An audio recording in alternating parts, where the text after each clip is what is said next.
मला असं वाटतं आज मुंबईचं मी तुमच्यासमोर आम्ही जाहीर करत आहोत आणि बाकीच्या जशा अशा होतील तशा तुम्हाला कळवल्या जातील.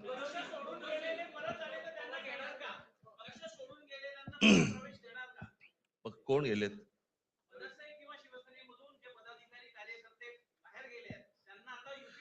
येऊ तर देत पहिलं.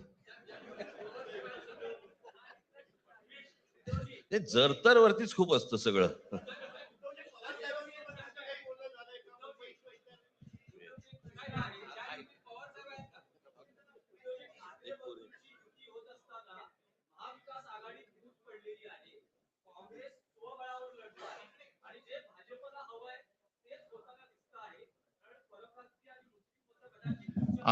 भाजपला काय हवंय ते भाजपने पाहावं.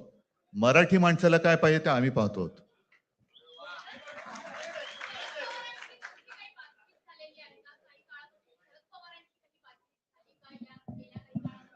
चर्चा सुरू आहे बघू त्यांच्यात. आम्ही आज आमची युती जाहीर केलेली आहे, शिवसेना आणि महाराष्ट्र नवनिर्माण सेना. जे महाराष्ट्र प्रेमी आहेत त्याच्यात काही भाजपातले सुद्धा अस्सल मराठी आहेत, ते सुद्धा येऊ शकतात. ही महाराष्ट्र रक्षणासाठी महाराष्ट्र प्रेमींची युती आहे. त्याच्यात काही जण भाजपमध्ये सुद्धा आहेत, त्यांना हे जे काही चालले ते पाहवत नाहीये किंवा सहन होत नाहीये, ते सुद्धा येऊ शकतात.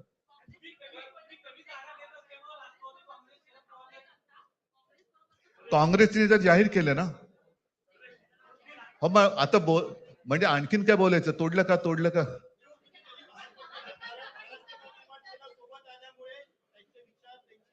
बघा, मला बाकी कोण काय म्हणते त्याच्याशी काही कर्तव्य नाही.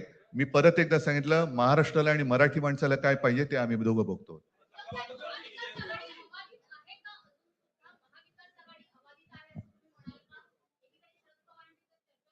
सगळे पक्ष बाहेर पडून आघाडी अबाधित आहे.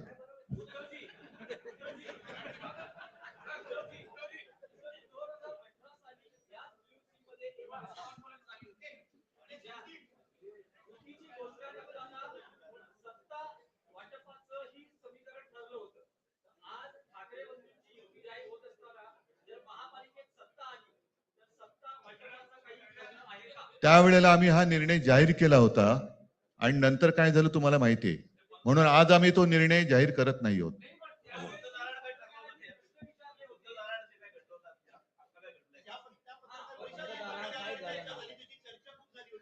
आता आमचं दोघांचंच घर आहे ना, दार बंद कशाला करायचं? ठीक आहे, चला. मला असं वाटतं बाकीच्या प्रश्न आता काही तसं काही नाहीये. निवडणुकीपूर्वी अरे झालेलं आहे ना जागा वाटप. माझी निघताना फक्त एकच छोटी विनंती आहे. ज्यांचं मुंबईवरती, महाराष्ट्रावरती, मराठी माणसावरती प्रेम आहे, अशा सर्व माझ्या पत्रकार बांधवांना, भगिनींना माझी विनंती आहे की आमच्या पाठीमागे उभे राहा. धन्यवाद.